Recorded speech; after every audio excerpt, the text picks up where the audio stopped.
The compound effect is the principle of reaping huge rewards from a series of small, short changes.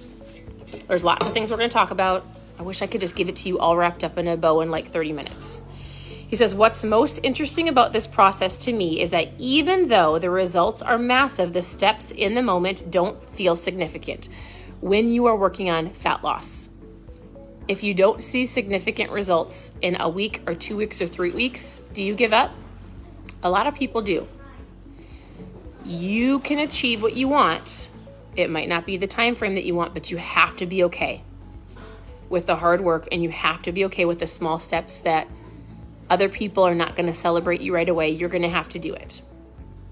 He says, whether you're using the strategies for improving your health, relationships, finances, or anything else for that matter, the changes are subtle, right? How many of you have gone on a diet and you're like, I lost a pound? Nobody is excited for me. Changes are subtle, especially in the very beginning, right? And it's okay. In any area of your life, they're almost like you can't even see them. And yet, if you keep going, they're going to create these good habits, these good systems. You've got to stick with this. I promise it will pay off. These small changes offer little to no immediate result. No big win, no obvious, aha, I did it, no big payoff. So why bother? Why do you bother? Some of you don't. You quit after a week or 2 weeks or 3 weeks, right?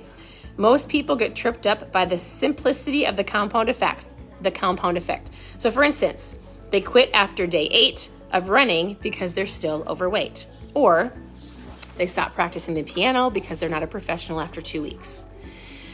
Oh, I love this book so much.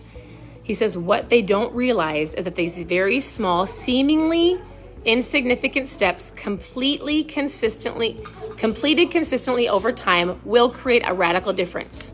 Here's what I want you to know. He says small, smart choices plus consistency plus time equals radical change.